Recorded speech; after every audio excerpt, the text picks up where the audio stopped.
不是而是ဆိုတဲ့စကားဆက်ကိုကျွန်တော်လေ့လာကြည့်အောင်不是ကတော့မဟုတ်ဘူးငင်းပေချင်း而是ကတော့တာလျင်ဖြစ်သည်ဆိုတဲ့အဓိပ္ပာယ်ဖြစ်ပါတယ်အရှိကအချက်ကတော့အထင်မြင်တစ်ခုကိုငင်းပေပြီးမှ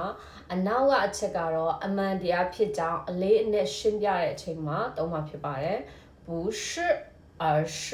不是而是ဥပမာဆိုလို့ရှိရင်他不是老板而是经理他不是老板而是经理他不是老板သူကတထည်မဟုတ်ပါဘူး而是经理မန်နေဂျာဖြစ်ပါတယ်နောက်တစ်ခုကတော့这不是质量问题而是操作不当这不是质量问题而是操作不当这不是质量问题ပြောချင်တာကတော့ဒါကတော့အရေးအတွင်းရဲ့ပြဿနာမဟုတ်ပါဘူးလှုပ်ဆောင်ပုံကိုင်တွယ်ပုံမမှန်ကန်လို့ဖြစ်ပါတယ်学汉语不是一件容易的事而是长期坚持学汉语不是一件容易的事而是长期坚持